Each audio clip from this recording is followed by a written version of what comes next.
आदरणीय सभापति महोदय, पिछले साल सितंबर में इस गरिमामयी सदन के समक्ष मैंने एक विस्तृत वक्तव्य ईस्टर्न लद्दाख में भारत चीन सीमा पर हुई डेवलपमेंट्स के बारे में दिया था। मैंने यह बताया था कि चीन द्वारा पिछले वर्ष अप्रैल मई 2020 के दौरान ईस्टर्न लद्दाख की सीमा के समीप भारी संख्या में शस्त्र बल तथा गोला बारूद आदि इकट्ठा कर लिया गया था। चीन द्वारा येलेसी के आसपास कई बार ट्रांसग्रेशन का भी प्रयास किया गया था। हमारी सशस्त्र सेनाओं ने उन सभी प्रयासों के दृष्टिगत उपयुक्त जवाबी कार्रवाई की थी। राष्ट्र के साथ इस सदन ने भी उन वीर भारतीय सैनिकों को श्रद्धांजलि दी थी जिन्होंने भारत की सीमा की रक्षा करते हुए अपना बलिदान दिया था। आज मैं इस सदन को कुछ और महत्वपूर्ण डेवलपमेंट्स के बारे में बताना चाहता हूं। सभापति महोदय, पिछले वर्ष सितंबर से दोनों पक्षों ने एक दूसरे के साथ मिलिट्री और डिप्लोमेटिक चैनल्स द्वारा संवाद स्थापित कर रखा है। हमारा यह लक्ष्य है कि येलेसी पर डिसएंगेजमेंट तथा यथास्थिति हो जाए ताकि पीस एंड ट्रैंक्विलिटी पुनः स्थापित हो सके। मैं संक्षेप में वहां की ग्राउंड सिचुएशन के बारे में सदन को दोबारा अवगत कराना चाहता हूं। सदन को ज्ञात है कि चीन ने अनधिकृत तरीके से लद्दाख केंद्र शासित प्रदेश के लगभग 38,000 वर्ग किलोमीटर पर 1962 के संघर्ष के समय से कब्जा बना लिया है। इसके अतिरिक्त पाकिस्तान ने अनधिकृत तरीके से पाक ऑक्युपाइड कश्मीर में भारत की लगभग 5,180 वर्ग किलोमीटर भूमि तथा कथित चीनो पाकिस्तान बाउंड्री एग्रीमेंट 1963 के तहत चीन को दे दिया है। इस प्रकार चीन का 43,000 वर्ग किलोमीटर से ज्यादा भारतीय भूमि पर अनधिकृत कब्जा है। चीन पूर्वी क्षेत्रों में भी अरुणाचल प्रदेश की सीमा पर करीब 90,000 वर्ग किलोमीटर 90,000 वर्ग किलोमीटर भूमि को अपना बताता है। भारत ने इन अनजस्टिफाइड क्लेम तथा अनधिकृत कब्जे को कभी भी स्वीकार नहीं किया। सभापति महोदय, मैं सदन को यह भी बताना चाहता हूं कि भारत ने चीन को हमेशा यह कहा है कि बाइलेटरल रिलेशन दोनों पक्षों के प्रयास से ही विकसित हो सकते हैं। साथ साथ ही सीमा के प्रश्न को भी बातचीत के जरिए ही हल किया जा सकता है, परंतु येलेसी पर पीस एंड ट्रैंक्विलिटी में किसी प्रकार की प्रतिकूल स्थिति का हमारी बाइलेटरल टाइज पर बुरा असर पड़ता है। इससे चीन भी अच्छी तरह अवगत है।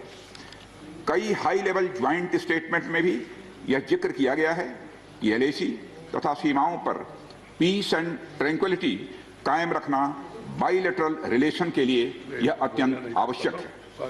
सभापति महोदय, पिछले वर्ष से चीन के द्वारा उठाए गए कदमों के कारण पीस एंड ट्रैंक्विलिटी पर प्रतिकूल असर पड़ा है। इसके फलस्वरूप चीन और भारत के संबंधों पर भी प्रभाव पड़ा है। उच्च स्तर पर चीन के साथ कई बार बातचीत के दौरान, जिसमें मेरे द्वारा चीनी रक्षा मंत्री के साथ पिछले सितंबर की बैठक और मेरे सहयोगी विदेश मंत्री श्री जयशंकर जी की चीनी विदेश मंत्री के साथ तथा हमारे एनएसए श्री अजीत जी डोभाल की अपने चीनी काउंटर पार्ट के साथ बातचीत शामिल है। हमने स्पष्ट कर दिया है सभापति महोदय कि यह अत्यंत आवश्यक है कि येलेसी के सभी फ्रिक्शन पॉइंट पर डिसएंगेजमेंट किया जाए ताकि पीस एंड ट्रैंक्विलिटी पुनः स्थापित हो सके। सभापति महोदय, पिछले वर्ष मैंने इस सदन को अवगत कराया था कि येलेसी के आसपास ईस्टर्न लद्दाख में कई फ्रिक्शन एरियाज बन गए हैं।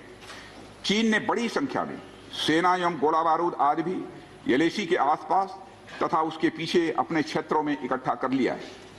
हमारे सशस्त्र सेनाओं द्वारा भी भारत की सुरक्षा की दृष्टि से एडिक्वेट तथा इफेक्टिव काउंटर डिप्लॉयमेंट भी किए गए हैं। मुझे यह बताते हुए सभापति महोदय गर्व महसूस हो रहा है कि भारतीय सेनाओं ने इन सभी चुनौतियों का डटकर सामना किया है सभापति महोदय, तथा अपने शौर्य एवं बहादुरी का परिचय पेंगांग त्सो के साउथ एवं नॉर्थ बैंक पर दिया है। सामरिक दृष्टि से महत्वपूर्ण कई क्षेत्रों को चिन्हित कर हमारी सेनाएं कई पहाड़ियों के ऊपर तथा हमारे दृष्टिकोण से उपयुक्त अन्य क्षेत्रों पर भी मौजूद हैं। भारतीय सेनाएं अत्यंत बहादुरी से लद्दाख की ऊंची दुर्गम पहाड़ियों तथा कई मीटर बर्फ के बीच में भी सीमाओं की रक्षा करते हुए अडिग हैं और इसी कारण हमारा एज बना हुआ है। सभापति महोदय, हमारी सेनाओं ने इस बार भी यह साबित करके दिखाया है कि भारत की संप्रभुता एवं अखंडता की रक्षा करने में वे सदैव हर चुनौती से लड़ने के लिए तत्पर हैं और अनवरत कर रहे हैं। सभापति महोदय, पिछले वर्ष से मिलिट्री एंड डिप्लोमेटिक लेवल पर चीन के साथ हमारा संबंध बना रहा है। इस बातचीत में हमने चीन को यह बताया है कि 3 सिद्धांतों के आधार पर हम इस समस्या का समाधान चाहते हैं। फर्स्ट, दोनों पक्षों द्वारा एलएसी को माना जाए और उसका आदर किया जाए। दूसरा, किसी भी पक्ष द्वारा यूनिलेटरली स्टेटस को बदलने का प्रयास न किया जाए। तीसरा, सभी समझौतों का दोनों पक्षों द्वारा पूर्ण रूप से पालन किया जाए। सभापति महोदय, फ्रिक्शन क्षेत्रों में डिसएंगेजमेंट के लिए भारत का यह मत है कि 2020 की फॉरवर्ड डिप्लॉयमेंट जो एक दूसरे के बहुत नजदीक हैं वे दूर हो जाएं और दोनों सेनाएं वापस अपनी अपनी स्थायी एवं मान्य चौकियों पर वापस लौट गई। सभापति महोदय, बातचीत के लिए हमारी स्ट्रेटेजी तथा अप्रोच माननीय प्रधानमंत्री जी के इस दिशा निर्देश पर आधारित है कि हम अपनी 1 इंच जमीन भी किसी और को नहीं लेने देंगे। हमारे दृढ़ संकल्प का ही यह फल है कि हम समझौते की स्थिति पर पहुंच गए हैं।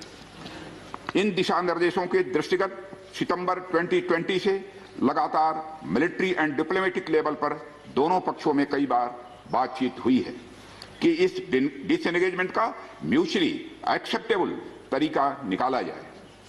अभी तक सीनियर कमांडर्स के स्तर पर 9 राउंड्स की बातचीत हो चुकी है।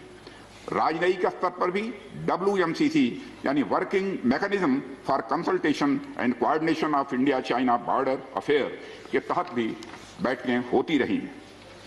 सभापति महोदय, मुझे सदन को यह बताते हुए खुशी हो रही है कि हमारे इस अप्रोच तथा सस्टेन्ड टॉक्स के फलस्वरूप चीन के साथ पैंगोंग लेक के नॉर्थ एवं साउथ बैंक पर डिसएंगेजमेंट का समझौता हो गया है और इस बात पर भी सभापति महोदय इस बात पर भी सहमत हो गई है कि पैंगोंग लेक से पूर्व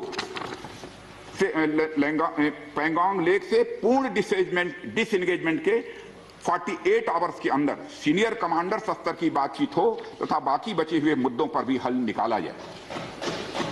सभापति महोदय, पैंगोंग लेक एरिया में चीन के साथ डिसएंगेजमेंट का जो समझौता हुआ है उसके अनुसार दोनों पक्ष फॉरवर्ड डिप्लॉयमेंट को phased, coordinated and verified manner में हटाएंगे। चीन अपनी सेना की टुकड़ियों को नॉर्थ बैंक में फिंगर 8 के पूरब की दिशा की तरफ रखेगा और इसी तरह भारत भी अपनी सेना की टुकड़ियों को फिंगर 3 के पास अपने permanent base Dhan Singh Thapa post पर रखेगा। इसी तरह की कार्रवाई साउथ बैंक एरिया में भी दोनों पक्षों द्वारा की जाएगी। ये कदम आपसी समझौते के तहत बढ़ाए जाएंगे तथा जो भी निर्माण आदि दोनों पक्षों द्वारा अप्रैल 2020 से नॉर्थ एंड साउथ बैंक पर किया गया है उन्हें हटा दिया जाएगा और पुरानी स्थिति कायम कर दी जाएगी। सभापति महोदय, यह भी तय हुआ है कि दोनों पक्ष नॉर्थ बैंक पर अपनी सेना की गतिविधियां जिसमें परंपरागत स्थानों की पेट्रोलिंग भी सम्मिलित है को अस्थायी रूप से स्थगित रखेंगे।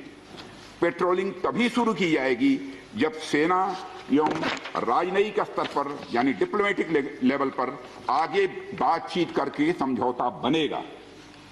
इस समझौते पर कार्रवाई कल से नॉर्थ एंड साउथ बैंक पर प्रारंभ हो गई है। यह उम्मीद है इसके द्वारा पिछले साल के गतिरोध से पहले जैसी स्थिति बहाल हो जाएगी। सभापति महोदय, मैं इस सदन को आश्वस्त करना चाहता हूं कि इस बातचीत में हमने कुछ भी खोया नहीं है। सभापति महोदय, सदन को यह भी जानकारी देना चाहता हूं अभी भी एलएसी पर डिप्लॉयमेंट तथा पेट्रोलिंग के बारे में कुछ आउटस्टैंडिंग इशूज बचे हुए हैं। इन पर हमारा ध्यान आगे की बातचीत में रहेगा।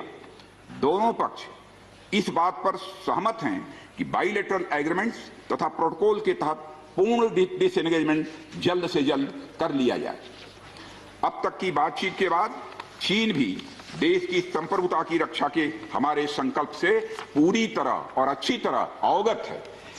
हमारी यह भी अपेक्षा है कि चीन द्वारा हमारे साथ मिलकर बचे हुए मुद्दों को हल करने का पूरी गंभीरता के साथ प्रयास किया जाएगा।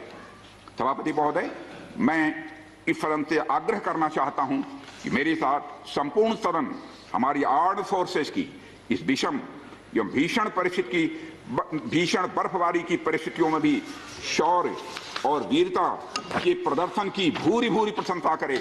और सभापति महोदय, मैं ये कहना चाहता हूं कि जिन शहीदों के शौर्य और पराक्रम की नींव पर यह डिसएंगेजमेंट आधारित है, उन्हें देश सदैव याद रखेगा। सभापति महोदय, मैं इस बात से भी पूरी तरह से आश्वस्त हूं कि यह पूरा सदन, चाहे कोई किसी भी दल का क्यों न हो, देश की संप्रभुता, एकता और अखंडता और सुरक्षा के प्रश्न पर एक साथ खड़ा है और एक स्वर से समर्थन करता है कि यह संदेश केवल भारत की सीमा तक ही सीमित नहीं रहेगा, बल्कि पूरे विश्व को जाएगा। सभापति महोदय, यह बात मैं विश्वास के साथ कह सकता हूं। धन्यवाद सभापति महोदय। एबीपी साँचा, जोश, जज्बा, जुनून।